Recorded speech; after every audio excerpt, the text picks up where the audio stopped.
Ni nani aliye kama wewe, Simba wa kabila la Yuda, uliyekubali kutoa nafsi yako kuwafidia, ukafa msalabani kwa ajili yetu, na huo msalaba ukawa asili ya mema, katika jina la Yesu aliye hai.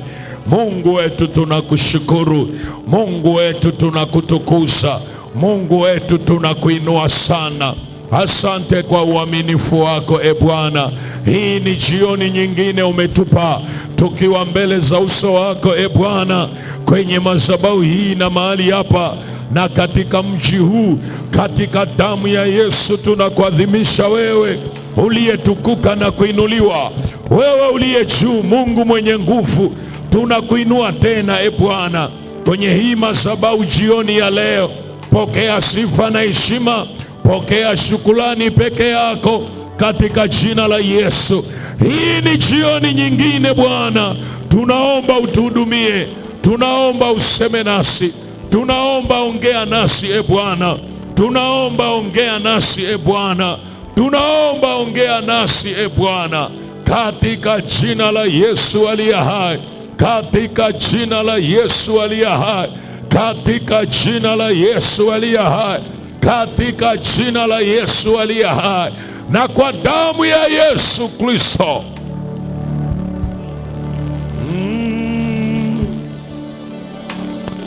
Amen, amen. Naomba uketi. Isaya 55 ule mstari wa 3 anasema, tegeni masikio yenu na kunijia, sikieni na nafsi zenu zitaishi, nami nitafanya nanyi agano la milele, naam, rehema za Daudi zilizo imara. Angalia hiyo pointi. Anasema tegeni masikio yenu na kunijia, sikieni na nafsi zenu zitaishi. Alipokuwa anawaambia hili neno la kinabii, maana yake hatima ya kuishi kwao ilitegemea usikivu wao, kusikia kwao. Kwa ukiona Roho Mtakatifu anakusisitiza juu ya kusikia, mwingine anaweza akasema nasubiria tu tuingie kwenye maombi. Kuna haja gani ya kusikia? Wale wanaosoma maandiko utafuatilia mahali pengine watu waliposikia. Ukisoma kwenye Agano Jipya, mahali pengine watu waliposikia neno wakajazwa Roho Mtakatifu. Kitendo cha kusikia, Biblia inasema wakati ule Petro ameenda kwenye nyumba ya Kornelio, alipofika akaanza kuwaeleza habari za Yesu. Akiwa anazungumza nao, ghafla akiwa anaendelea kuhubiri na kuzungumza, watu wale wakajazwa Roho Mtakatifu. Kwa nini walijazwa? Kwa sababu walisikia. Lakini ukisoma kwenye Ezekieli ile sura ya 2, ukianzia mstari wa 1 na wa 2, Ezekieli utasikia anachozungumza. Anasema alipomsikiliza, anasema niliposikia roho ikaniingia. Aliposikia roho ikamwingia, akapata nguvu, akasimama tena. Kwa hiyo kuna nguvu kwenye kusikia. Ndio maana hata imani, Biblia inasema imani chanzo chake ni kusikia. Kusikia ambako huja kwa neno la Kristo. Hiyo ni Warumi 10:17. Kwa hiyo unapokosa utulivu wa kusikia, ukaruhusu akili yako kuwa bize, ukaruhusu mawazo yako kukupeleka mbali, maana yake kuna vitu unapishana navyo. Kuna nguvu ya Mungu unapishana nayo. Kuna uzima unapishana nao. Na ndio maana anasema sikieni nanyi mtaishi. Kwa eneo mojawapo la kujiombea sana ni eneo la kusikia. Kumwambia Mungu, nisaidie niwe na uwezo wa kulisikia neno lako na nikalielewa. Kwa sababu ukisikia utaishi. Kwa saa ya neno inapofika, lazima uwe makini, watu wa Mungu. Hata kama ni kanisani kwenu, ni kwenye ibada, neno linahubiriwa, kuwa makini kusikia. Watu wameponywa waliposikia. Watu hatima zao zilibadilika waliposikia. Fikra zao zilichange waliposikia. Maisha yao yaliinuliwa waliposikia. Walipokea dira ya kiungu waliposikia. Walipokea mwelekeo mpya waliposikia. Walipata matumaini mapya waliposikia. Wengine walipokea miujiza waliposikia.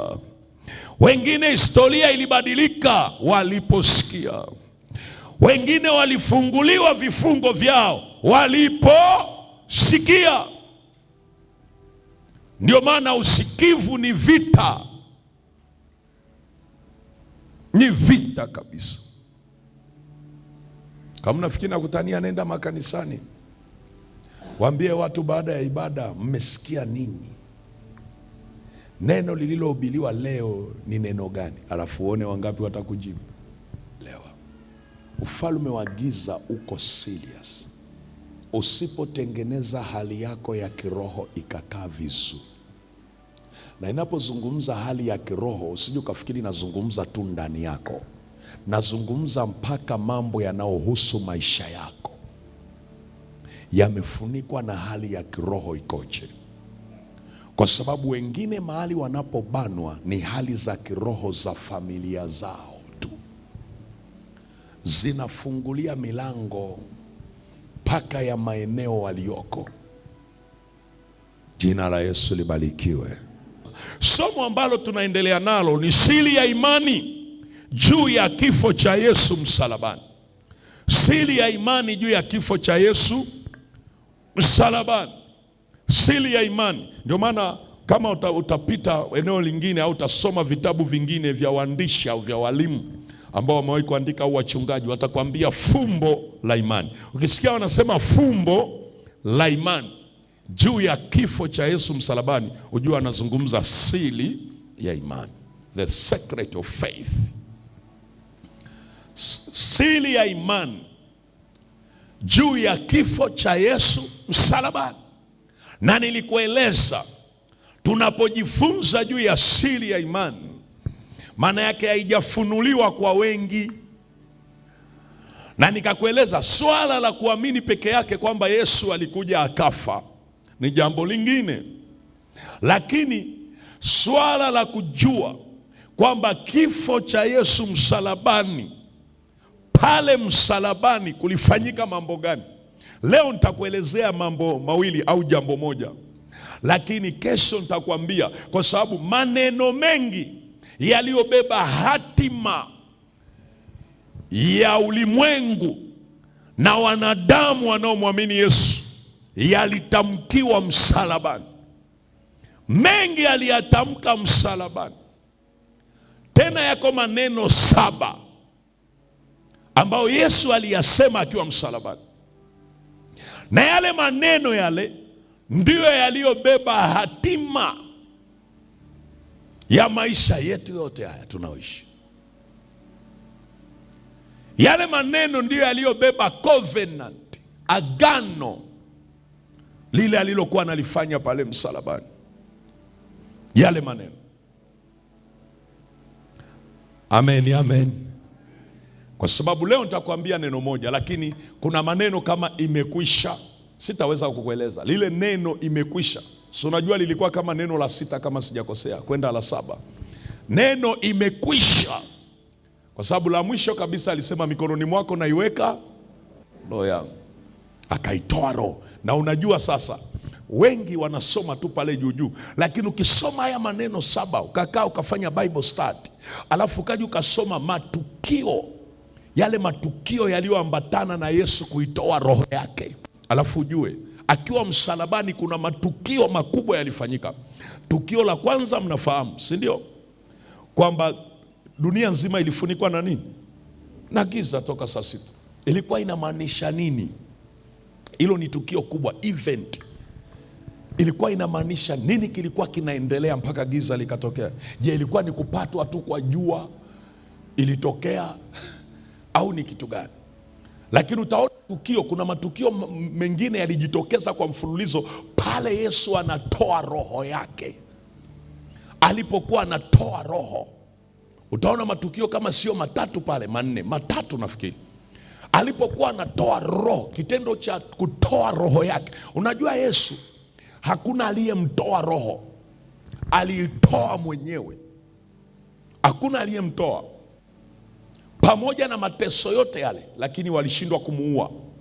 Alitoa mwenyewe. Amen, amen. Sasa wakati anaitoa roho yake, unaona pale matukio. Tukio la kwanza, nchi ilitetemeka, miamba ikaanza kupasuka. Miamba, tetemeko zito, miamba pasuka. Na unajua kilichotokea? Makaburi yakafunuka, alafu miili ya watu ikafufuka, na watu wakatembea pale mjini wakasurvey waliokuwa wamekufa. Yaani mwanaume anatoa roho, makaburi yanashindwa kustahimili, yakafunuka. Miili ya watu waliolala ikatoka, ikatembea tembea mjini, afu baadaye ikaondoka. Sasa hii ni tukio muhimu sana ambalo halihubiriwi sana, lakini ni muhimu sana. Wakati huo akiwa anatoa roho, angalia kilichotokea. Pazia la hekalu lilipasuka katikati, mpaka kule ambako hakuonekanagi patakatifu pa patakatifu paka wawazi. Hii tukio la muhimu sana hilo, wewe huwezi kulielewa, lakini la muhimu mno. Hilo ndio linalomfanya hadi mtoto wa Sunday school akimpokea Yesu akajaa Roho Mtakatifu, kana uwezo wa kuingia patakatifu pa patakatifu. Patakatifu pa patakatifu maana yake ndani ya uwepo wa Mungu, ndani ya uwepo wa Mungu. Patakatifu pa patakatifu. Kwa nini ana uwezo?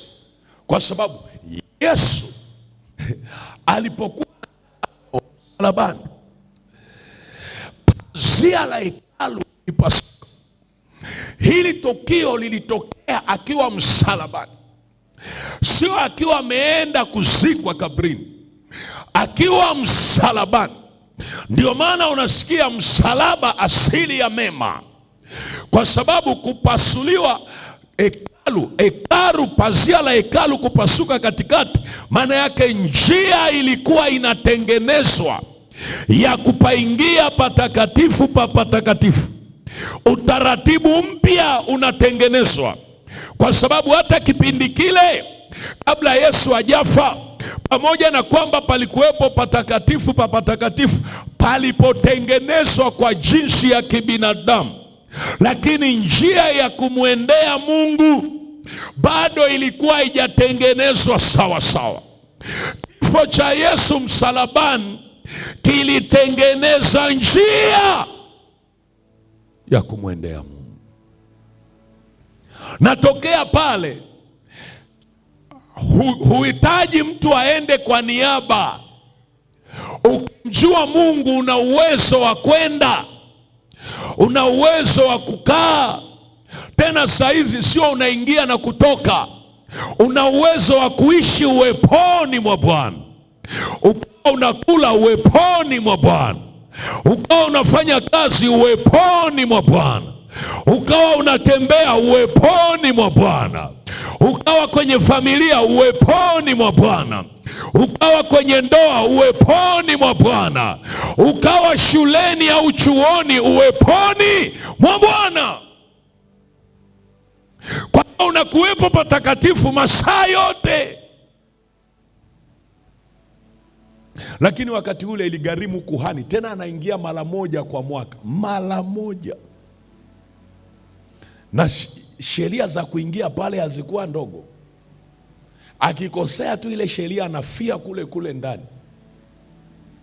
Mwalimu, nataka kusema nini? Nilikuwa najaribu kukuonyesha kwamba msalabani pana elimu kubwa, na ndio maana injili yoyote inayohubiriwa kama inautenga msalaba wa Yesu, hiyo sio yenyewe.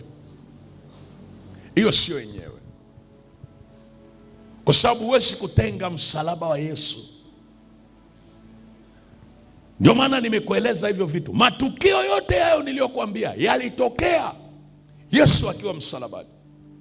Roho yake ameitoa akiwa msalabani.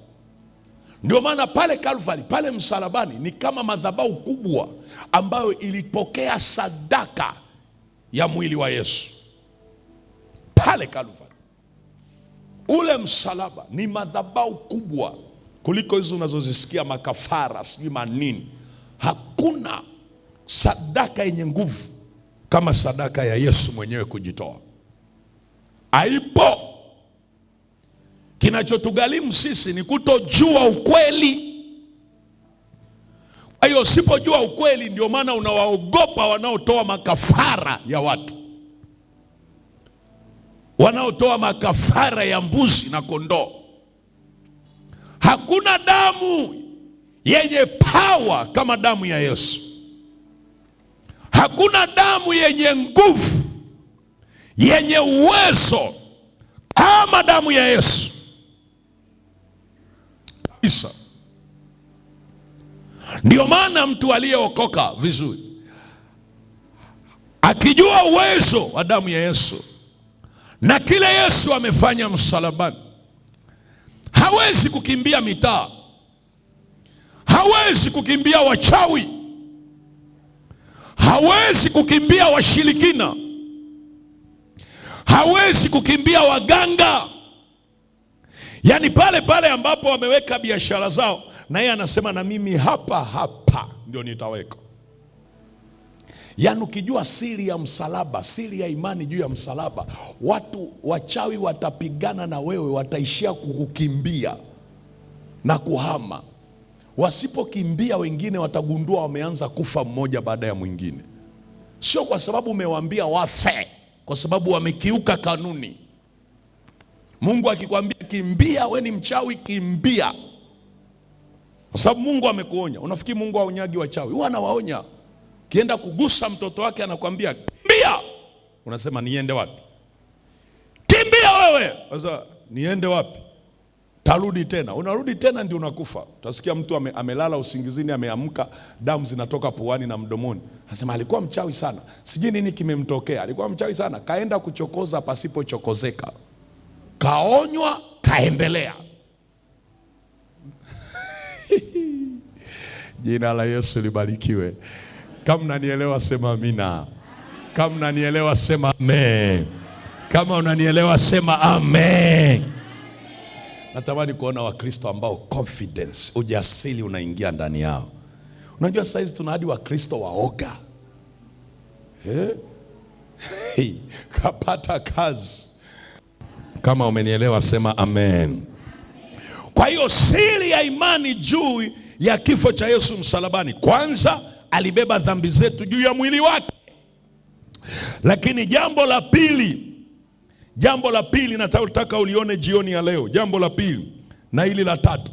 Jambo la pili, Yesu akiwa msalabani alikuwa anafanya kitu kinaitwa upatanisho. Sema upatanisho. Kutuunganisha sisi na Mungu aliye hai. Kwa hiyo akafanyika kuwa kipatanishi. Akiwa msalabani alikuwa anafanya upatanisho. Ndio maana damu ya Yesu inaitwa damu ya upatanisho. Damu ya upatanisho. Mnanielewa watu wa Mungu? Kwa hiyo ulifanyika upatanisho. Na ndio maana ukisoma kwenye Wakorinto wa pili sura ya 5, ule mstari wa 18 mpaka wa 19, utaona kwamba Mungu alikuwa ndani ya Kristo akiupatanisha ulimwengu na nafsi yake. Kwa hiyo Yesu akiwa msalabani, moja ya kitu alikuwa anakifanya ni upatanisho. Kuondoa ule uadui, kuondoa yale ugomvi uliokuwepo kwa sababu ya dhambi na makosa yetu, na kutufanya sisi na Mungu kuwa kitu kimoja. Lakini jambo lingine napomalizia jioni ya leo, na hili jambo la msingi sana, tunalipata kwenye Mathayo 27 mstari wa 46 mpaka 50. Utaona Yesu alivyotengwa akiwa msalabani. Na aliwahi kusikia habari za Yesu kutengwa? Nani amewahi kusikia? Leo ndio unasikia, basi sikia kwa makini. Mwalimu, Yesu alitengwaje? Ndio sikia hapa na nikuonyeshe kutengwa kwa Yesu kulimaanisha nini, na tunaenda kumalizia hapo. Tuombe. Yesu akiwa msalabani alitengwa. Alitengwa, au kwa lugha nyingine aliachwa. Yesu aliachwa. Kwa lugha nyingine ingekuwa lugha ya vijana wa mjini wangesema aliachika, si ndio? Lakini huwezi kusema aliachika kwa sababu Yesu hakuolewa. Ila lugha nzuri ni aliachwa. Mathayo 27 mstari wa 46 hadi wa 50. Sikiliza kwa makini hapa, na hapa ndio muhimu sana leo tuweze kumaliza. Mathayo 27 mstari wa 46 mpaka wa 50. Maandiko yanasema hivi: na kama saa 9 Yesu akapaza sauti yake kwa nguvu akisema, tuanzia 45. Basi tangu saa 6 palikuwa na giza juu ya nchi yote hata saa 9. Na kama saa 9 Yesu akapaza sauti yake kwa nguvu akisema, Eloi Eloi lama sabakthani, yaani Mungu wangu, Mungu wangu, mbona umeniacha? Na baadhi yao waliohudhuria waliposikia walisema, huyu anamwita Elia. Mara mmoja wao akaenda mbio, akatoa sifongo, akaijaza siki, akaitia juu ya mwanzi, akamnywesha. Wale wengine wakasema, acha na tuone kama Elia anakuja kumwokoa. Naye Yesu akiisha kupaza sauti tena kwa nguvu, akaitoa roho yake. Nataka usikie sentence. Giza lilipoanza saa 6, palikuwa na giza juu ya nchi yote hata saa 9. Manake lilidumu kwa masaa mangapi? 3. Anasema na kama saa 9 Yesu akapaza sauti akaita, Eloi Eloi lama sabakthani, yaani Mungu wangu, Mungu wangu, mbona umeniacha? Sasa wale wanaosemaga Yesu alibeba huzuni zetu, ndio hapa sasa. Hapa ndipo Yesu anapitia maumivu yaliyojaa huzuni na upweke. Yesu tangu anazaliwa, yeye na Baba havijawahi kuachana. Anakuwa akiwa na Baba, anahubiri akiwa na Baba, anaimba, anaomba akiwa na Baba, anatembea na wanafunzi akiwa na Baba. Na mara zote alisema, mtu akiniona mimi amemwona nani? Baba. Sasa mara hii Yesu anapopaza sauti, anapolia hapa, unajua Mungu hawezi kufa. Unanielewa? Mungu hawezi kufanya nini? Hawezi kufa. Lakini Yesu alikuwa Mungu 100% na alikuwa mwanadamu 100%.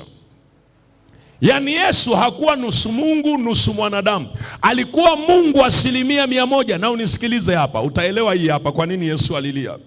Yesu alikuwa Mungu 100% na alikuwa mwanadamu 100%. Kwa hiyo Baba anakaa ndani yake. Baba alikuwa hawezi kujitenga na mwana.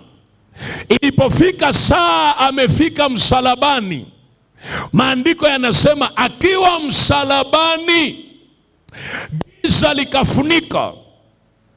Alafu Yesu analia, Eloi Eloi lama sabakthani, yaani Mungu wangu, Mungu wangu, mbona umeniacha? Kumbuka, hasemi Baba, anasema Mungu wangu, mbona umeniacha? Mara hii Yesu anatengwa, anaachwa. Kwa nini anaachwa? Kwa sababu mara hii sasa dhambi za ulimwengu mzima ziko juu yake, na Mungu hawezi kukaa na dhambi. Anaachwa afe kama mwanadamu, afe afe kama mwanadamu asiyekuwa na hatia aliyekubali kutolewa kama sadaka. Kwa hiyo Yesu anakufa msalabani kama kondoo, lakini hafi akiwa kama Mungu, kwa sababu Mungu hafi. Ndio maana Mungu anajitenga, anauacha mwili, anaiacha ile damu. Yesu anabaki peke yake pale msalabani, mpweke, mwenye huzuni. Uwepo wa Baba yake upo, ile nguvu ya uungu haipo, umebaki ubinadamu pale. Yesu anaachwa. Kwa nini anaachwa? Kwa kuwa anafanywa kuwa dhambi, anafanywa kuwa dhambi. Yesu akafanywa mwenye dhambi kwa ajili yetu sisi. Anaachwa peke yake msalabani, anakuwa mpweke, hana wa kumtia moyo, hana wa kusema mwanangu niko pamoja na wewe. Baba amekaa pembeni, Yesu amebaki peke yake. Anavumilia maumivu, anavumilia upweke, anavumilia huzuni. Uvumilivu ulikuwa mgumu mno. Yesu akasema, Eloi Eloi lama sabaktan, Mungu wangu mbona umeniacha? Hasa mwalimu, kwa nini Yesu aliachwa? Mungu hawezi kukaa penye dhambi. Yesu amebeba, amekubali mwili wake ubebe dhambi zote za ulimwengu, na kwa sababu hiyo mwili wake lazima usulubiwe kama mwanadamu, kwa sababu aliyetakiwa kusulubiwa, aliyetakiwa kufa ni mwanadamu na sio Mungu. Kumbuka Yesu amekuja, roho yake ni Mungu, ndani yake ni Mungu, lakini amevaa mwili kama sisi. Ana ubinadamu, ana maji, ana damu, anasikia kunywa maji, anasikia kiu, anasikia njaa, anasikia kuchoka, anasikia maumivu kama mwanadamu mwingine. Sasa ili afe pale kama mwanadamu, atolewe sadaka, ilibidi Mungu ajitenge naye. Sasa angalia mwalimu, kwa hiyo kuachwa kwa Yesu kunatusaidia nini? Yesu aliachwa ili sisi tusije tukaachwa kwa namna yoyote ile. Yesu aliingia gharama ya kuachwa msalabani ili sisi anayetufia tusije tukaachwa kwa namna yoyote. Ndio maana pamoja na vurugu zako na kichwa chako hicho kimekaa hakinyooki, lakini bado Mungu hakuachi. Bado rehema zake zinakufuatilia, kwa sababu Yesu alikubali kuachwa ili wewe usiachwe. Kama kuna mtu ananielewa aseme amina. Yaani najua nikifikaga hapa, kumbe Yesu alikubali aachwe. Kumbe Yesu alikubali kuachwa ili mimi nisije kuachwa. Kumbe Yesu alikubali kutelekezwa ili mimi nisije kutelekezwa. Kumbe Yesu alikubali huzuni ya upweke ili mimi nisiwe mpweke.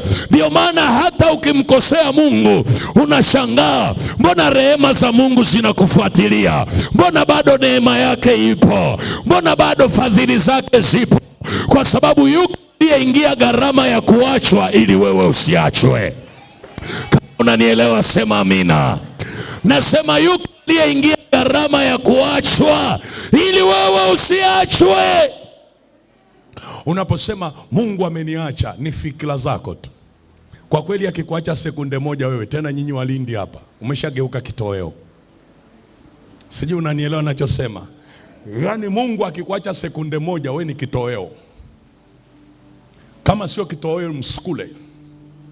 Wafikiria, pamoja na makosa yote hayo, watu wanatambika usiku na mchana ili wawinde maisha yako, lakini bado hawajakufanya msukule.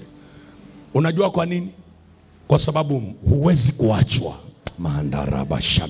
Yani unajua ukiwa unatembea unasema mimi siwezi kuachwa. Yani saa nyingine uko mahali pagumu, wanadamu sawa wanaweza kukuacha lakini sio Mungu. Kwa nini huwezi kuachwa? Kwa sababu Yesu aliachwa ili sisi tusiachwe. Yesu alitelekezwa ili sisi tusitelekezwe. Ukishajua namna hiyo utakuwa na ujasiri kusema kumbe siwezi kuachwa. Hata kama mambo ni magumu, lakini Mungu hawezi kuniacha. Haya mambo ni ya muda tu. Iko saa ya kuinuka, iko saa ya kustawi. Kwa nini? Kwa sababu Yesu aliachwa ili mimi nisiachwe milele. Kama unaelewa sema amen. Sasa ulikuwa unajua tu Eloi Eloi la masabaktani. Hii ni maana kubwa sana. Yesu aliachwa ili mimi nisiachwe. Ndio maana mimi sio mwimbaji, ningetunga nyimbo za ajabu hapa duniani. Yesu aliachwa ili mimi nisiachwe. Umeona hiyo wimbo? Ufunuo mpya na kueleza. Unaona hata unavyoshangaa. Yesu aliachwa ili mimi nisiachwe. Mapepo yakija yakisema umebaki peke yako, tutakumaliza, unawaambia sikilizeni, mnapoteza muda. Yesu aliachwa ili mimi nisiachwe. Mbona umefanya hivi? Mbona umesema uongo? Ni kweli nimesema uongo, lakini ninaye mwombezi. Nani? Yesu wa Nazareti. Hakuniacha peke yangu, yuko na mimi. Nitakapoenda kwake tu nikimwambia Baba ni rehemu. Wewe uliza kwa namna unavyosema uongo, ungekuwepo wewe? Hata ukipita mahali pagumu, hata ukiambiwa umezungukwa na wachawi, wewe iambie nafsi yako kwamba Yesu aliachwa ili mimi nisiachwe milele. Kwa hiyo haijalishi sisikii upako, lakini najua Mungu yuko pamoja nami. Haijalishi sisikii nguvu zake, lakini najua Mungu yuko pamoja nami. Na saa nyingine unajiambia, unasema asingekuwa pamoja nami nisingekuwa hai leo, nisingekuwa hai leo. Mimi sijaachwa. Na kuambia, ukijiambia namna hiyo, huku ndani nafsi yako inainuka ya maombi. Unaanza kuomba, Yesu asante kwa kuwa hujaniacha wakati dunia inafikiri umeniacha, lakini wewe uko pamoja nami. Wakati wachawi wanajua umeniacha, lakini wewe uko pamoja nami. Sasa itajulikana kwamba Mungu wewe unaishi pamoja nami. Kama unanielewa sema amina. Kama unanielewa sema amen. Ninasema haujaachwa wewe. Nasema haujaachwa wewe. Nasema haujaachwa wewe. Ninayo evidence haujaachwa wewe. Ungeachwa usingekuwa hapo ulipo. Pamoja na mapito ulionayo haujaachwa wewe. Pamoja na mambo unayopitia wewe bado haujaachwa. Hebu sema sitaachwa kwa jina la Yesu. Sema sitaachwa kwa jina la Yesu. Sema mimi ni wa Yesu milele. Sema mimi ni wa Mungu milele. Sema sitaachwa kwa jina la Yesu. Sema sitaachwa kwa jina la Yesu. Sema tena sitaachwa kwa jina la Yesu. Wewe unafikiri kwa makosa ulioyafanya wewe ungebaki mpaka leo? Hesabu juu ya maanguko ulioyafanya wewe kwa siri, ungebaki mpaka leo? Mapepo yanajua, mashetani yanajua, wachawi wanajua, na wengine wanasema tuliona alivyoanguka. Yanapambana, yanasema tumalize. Anakuambia mmalize nani? Wakija wanakutana na rehema za Mungu zimeamka tena, asubuhi ni mpya. Wanajiuliza nini kinaendelea? Kwa sababu Yesu alikubali kuachwa ili sisi tusiachwe. Kama unanielewa sema amina. Na huu ndio uzuri wa kumwamini Yesu, hata kuacha. Nakwambia huu ndio uzuri wa kumwamini Yesu. Upokea kutokuachwa na Mungu milele. Yesu alionja kutengwa na Mungu kama mbadala wa wenye dhambi. Unajua dhambi ilikuwa imetutenga sisi na Mungu. Yesu alipobeba dhambi msalabani, akaachwa na Mungu kama mbadala wetu. Aachwe yeye ili sisi tumpate Mungu. Alisema acha mimi niachwe ili sisi tumpate nani? Mungu. Dhambi alizobeba kwa ajili yetu zikamfanya atengwe akiwa msalabani. Atengwe. Mungu akamfanya kuwa dhambi kwa ajili yetu. Wakorintho wa pili sura ya 5:21. Angalia, unasema sasa Yesu alikufaje? Alikufa akiwa ameachwa. Unanielewa ninachosema? Anakufa akiwa ameachwa msalabani. Na ndio maana angalia neno la mwisho. Akasema, Baba, mikononi mwako naiweka roho. Maana yake wametengana. Haya maombi Yesu hajawahi kuomba. Wakati wote alisema, Baba, najua wanisikia. Lakini malaika anasema, Baba, mikononi mwako naiweka roho yangu. Kwa nini? Nimeachwa. Akafa akiwa ameachwa msalabani. Ili mwanadamu atakayemwamini asiachwe milele. Akafanywa kuwa dhambi, aachwe na baba yake, akaachwa msalabani, ili mimi na wewe tusiachwe milele. Yesu alifanya jambo kubwa ambalo kama mtu akilielewa, huwezi kumwambia acha dhambi, kwa sababu atakuwa kila saa anajiuliza, nawezaje kutenda dhambi ambazo Yesu alikubali aachwe kwa ajili yangu, atengwe na baba yake kwa ajili yangu. Yesu alitengwa ili wewe usitengwe. Yesu aliachwa ili wewe usiachwe. Mungu akamfanya kuwa dhambi ili wewe uwe mwenye haki mbele zake. Mungu akamfanya kuwa dhambi ili wewe uwe mwenye haki mbele zake. Hii ndio habari njema ya Juma Kuu pia, kwamba Yesu aliachwa msalabani, Eloi Eloi lama sabakthani, ili mimi nisiachwe milele. Hautaachwa. Nasema tena, hautaachwa. Ikiwa unamwamini Yesu Kristo kama Bwana na Mwokozi wa maisha yako, hautaachwa. Ndio maana saa nyingine unajiuliza, unatamani ukate tamaa, uache kufanya ibada, lakini unakuta ni kama vile kuna roho inakufuatilia. Unaamka tena, unasema taenda ibadani, acha niendelee kumtumikia Mungu. Unakutana na mambo, unakutana na maneno yanakuvunja moyo, unasema labda niache kusali. Unashangaa tena, unainuka tena, unafuatiliwa. Kwa nini? Kwa sababu Yesu aliachwa ili wewe usiachwe milele. Akafa msalabani kama aliyeachwa. Na hili lilikuwa pigo kubwa sana kwa shetani. Yesu kustahimili maumivu ya kuachwa, akastahimili mateso. Ndio maana hakuna ajuaye maumivu kama Yesu.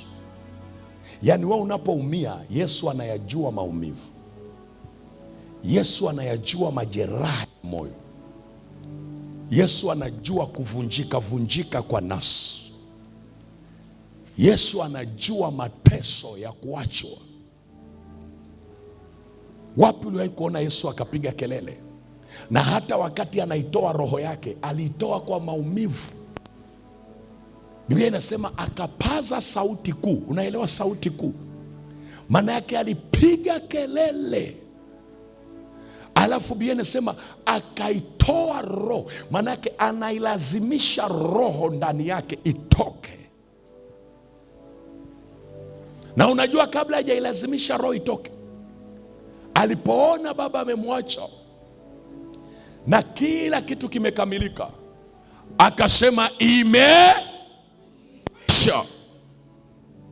Imekwisha. Sasa neno imekwisha ni neno la Kiunani, sina muda wa kukwambia leo, nitakwambia kesho. Maana ya imekwisha kama 4 utaelewa. Alikuwa anamaanisha nini? Mpango wako umekamilika. Kazi ya ukombozi imekamilika. Alafu akafungua mlango wa maisha mapya. Ndio maana akasema imekwisha. Na aliposema imekwisha, Biblia inasema ndipo anapaza. Hiyo imekwisha kupaza sauti kidogo. Kwenye Mathayo haijasema hivyo, lakini alipaza sauti kubwa, imekwisha. Alafu akaitoa roho yake. Sasa angalia process ya kuitoa roho. Miamba ilishindwa kustahimili. Ndio uelewe power ya roho ya Yesu kuchomoka. Miamba ilipasuka pasuka, tetemeko, ardhi ilitetemeka, makaburi yakashake. Nguvu ya kutoa roho. Watu waliokufa wakainuka makaburini. Nguvu ya kutoa roho. It was very powerful. Nguvu ile ikuwa ya kawaida. Roho ya mwanaume inatoka. Aliyeachwa kubali aachwe na baba yake, ili ulimwengu ukombolewe, ili mwanadamu asionewe tena, ili mwanadamu asije kuachwa, ili mwanadamu asiteseke. Akasema acha mimi niachwe, acha nife kama aliyeachwa. Akaitoa roho yake kwa ujasiri, akaitoa roho yake kwa ujasiri, akaitoa roho yake kwa ujasiri.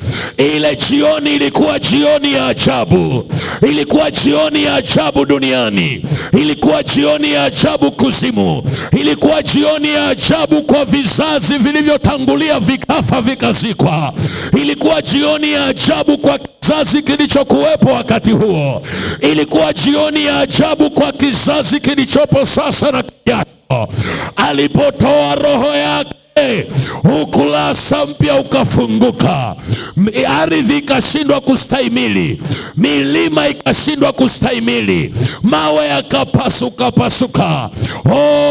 Pazia la hekalu likasema amekuja mwenyewe, amekuja pazia halisi anayeufungulia ulimwengu kumsogelea baba yake. Mwili wa Yesu ukafanyika kuwa pazia, kwamba kila anayekula mwili wa Yesu, kila anayempokea Yesu kwenye maisha yake, si tu anapokea uzima wa milele, lakini anapokea access ya kuingia ndani ya Baba, kuingia ndani ya uwepo wa Mungu aliye hai. Na hili hakuna mwanadamu angefanikiwa.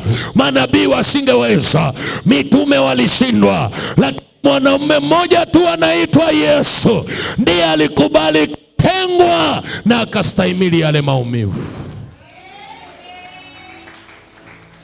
Usiwe dhaifu kuanzia leo. Hii ndio siri ya imani. Hii ndio siri ya imani ambao watu hawajui msalabani. Yesu alitengwa ili mimi nisitengwe na Baba. Yesu aliachwa ili mimi nisiachwe milele. Na kwa sababu hiyo sitaachwa milele. Na kwa sababu hiyo sitaachwa milele. Na kwa sababu hiyo una ujasiri kwamba hautaachwa milele. Na ujasiri huu hautatishika hapa duniani. Kwa nini? Kwa sababu wewe ni yule asiyeachwa milele.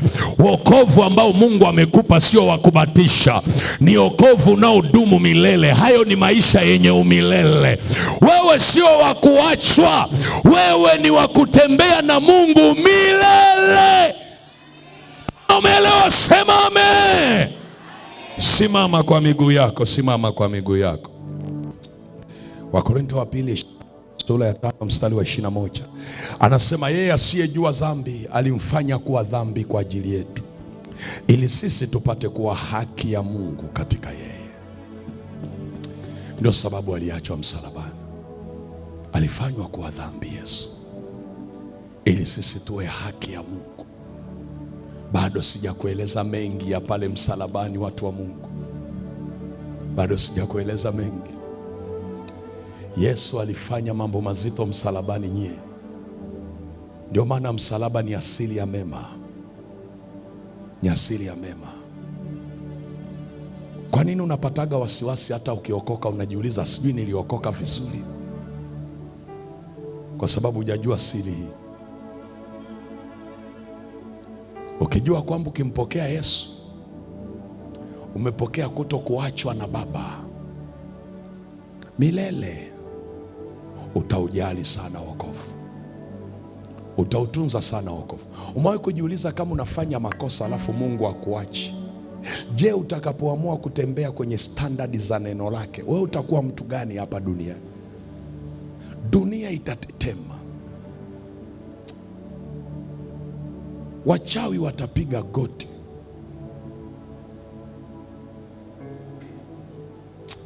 Nataka tuombe mbele za Mungu, kwa sababu sisi sio wa kuachwa. Nikwambia haya maisha ni ya kuyaomba. Mwambie Mungu, Yesu aliachwa ili mimi nisiachwe milele. Dhihirisha uwepo wako kwenye maisha yangu. Ondoa huzuni, ondoa upweke. Hutakiwi kuwa na upweke ukiwa na Yesu. Hautaki kuwa na upweke. Kwa nini unakuwa na upweke? Kwa nini unakuwa na upweke? Kwa nini unakosa amani kwenye maisha yako? Hutaki kuwa na upweke. Kama Yesu alifanya kazi kubwa namna hii, kwa nini unakuwa na upweke? Wewe sio wa kuachwa. Hata kama mizimu ya familia na miungu ya ukoo inakupigia kelele usiku kwenye ndoto, inakwambia wewe hutakaa uwe na furaha, elewa hii kweli ya Mungu. Yesu alipokufa msalabani ili wewe usiachwe. Miungu haiwezi kukutenga na upendo wa Mungu. Mungu aliyokupenda kwa kumtoa mwanaye. Mashetani hayawezi. Ni ile tu kwamba akili yako na mawazo yako yanakubaliana, maana yake unampa nafasi mwenyewe. Kataa kumpa nafasi. Kataa kuwa mpweke. Kataa kujiwazia vibaya. Kataa kujitamkia laana. Usiseme mimi nimekuwa laana. Yesu alifanyika laana ili uwe baraka wewe. Kataa kukumbatia dhambi. Usiseme huu ndio udhaifu wangu. Kataa. Yesu alifanyika dhambi ili uwe haki mbele za Mungu. Kataa. Inua mikono yako juu. Sema, e Mungu ria hai. Paza sauti yako, sema, e Mungu ria hai. Asante Bwana, asante Baba kwa ajili ya jioni ya leo na kwa ajili ya neno lako. Ninakushukuru e Bwana, wewe umenena nami, wewe umenena nami, wewe umenena nami, wewe umenena nami jioni ya leo. Katika jina la Yesu ninainua mikono yangu nikiomba rehema, nikiomba toba kwa ajili ya fikra zangu na mawazo yangu, ambayo wakati mwingine huwa ninawaza kwamba umeniacha, kumbe hujawahi kuniacha. Kama ungeniacha e Bwana, hata leo nisingefika. Nimefika leo kwa kuwa hujawahi kuniacha kwenye maisha yangu. Ninaomba unirehemu, ninaomba unisamehe na juu ya makosa niliyoyafanya na ninayoyafanya. Nisamehe Bwana. Damu yako initakase, damu yako inioshe, damu yako inipatanishe kwa upya kabisa mbele za uso wako. Katika jina la Yesu nipatanishe Bwana na nafsi yako. Katika jina la Yesu, katika jina la Yesu, katika jina la Yesu, katika jina la Yesu. Dhihirisha Bwana hili unalolisema kwa neno lako, kwamba sijaachwa peke yangu. Ninakuomba Yesu, niuone msaada wako kwenye maisha yangu, kwenye kila eneo la maisha yangu. Dhihirisha nguvu zako, dhihirisha uweza wako katika jina la Yesu. Wewe ulichukua upweke msalabani ili mimi nisiwe mpweke, ili mimi nisiwe na huzuni, ili mimi nisiwe na majeraha ndani ya moyo wangu. Yesu, kwa damu ya Yesu, jioni ya leo, jioni ya leo ninakuita Bwana, ninakuita Bwana, ninakuita Bwana, katika jina la Yesu, katika jina la Yesu, katika jina la Yesu, katika jina la Yesu. Huisha Bwana nafsi yangu huisha Bwana, akili zangu huisha Bwana, mawazo yangu, katika jina la Yesu, katika jina la Yesu, katika jina la Yesu.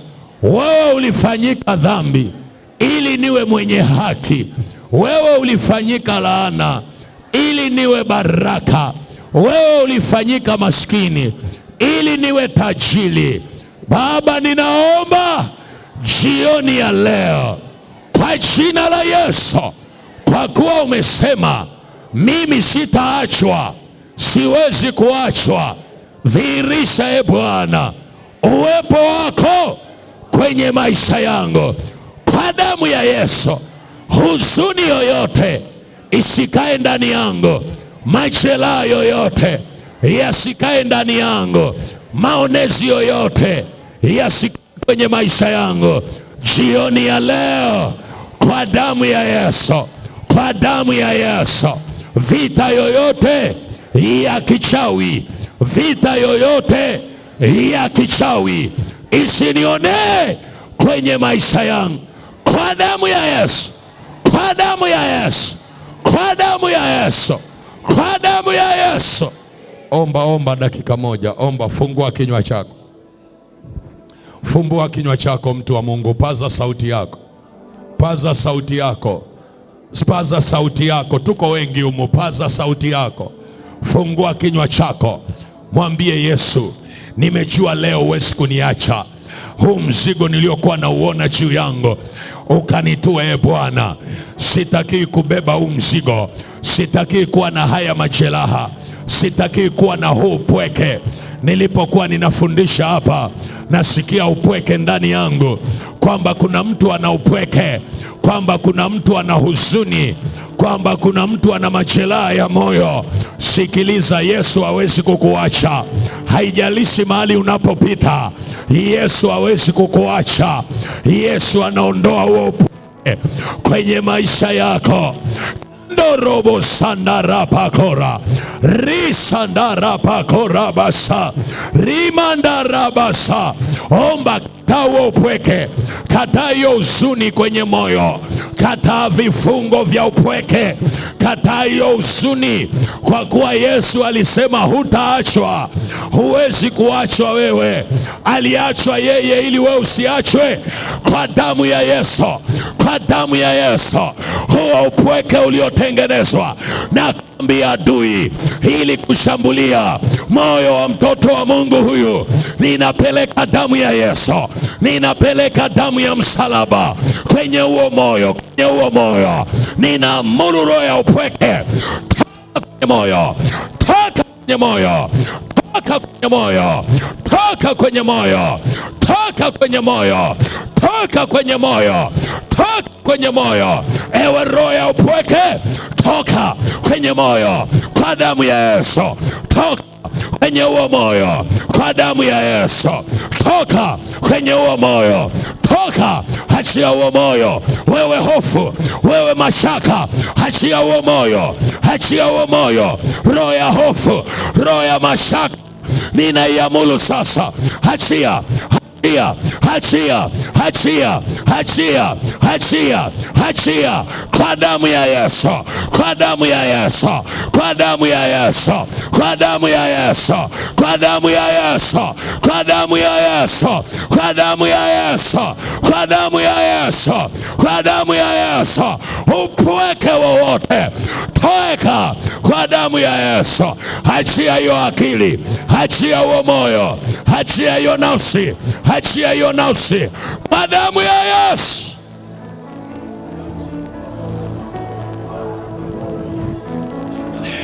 Mandaraba sandarapakora. Endelea kidogo, ndio tunamaliza. Kwa damu ya Yesu aliye hai, hizo fikra zinazokuonyesha uko peke yako, ninaziangusha, ninazibomoa. Toka kwa damu ya Yesu, toka kwa damu ya Yesu, toka kwa damu ya Yesu, toka kwa damu ya Yesu, toka kwa damu ya Yesu. Toka kwenye moyo huo, toka kwenye akili hiyo, toka kwenye mawazo hayo kwa damu ya Yesu, kwa damu ya Yesu, kwa damu ya Yesu, kwa damu ya Yesu. Bwana, dhihirisha uwepo wako juu ya maisha ya mtoto wako huyo. Pata nafasi kwenye akili zake, pata nafasi kwenye moyo wake, pata nafasi kwenye moyo wake, kwa damu ya Yesu, kwa damu ya Yesu, kwa damu ya Yesu, kwa jina la Yesu, kwa damu ya Yesu.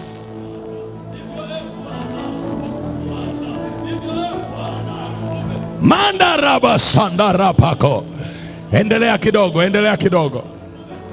Risandarapakora. Rimandarabasa. Rindorobo sikiriandarabasaka. Rikandarabasa.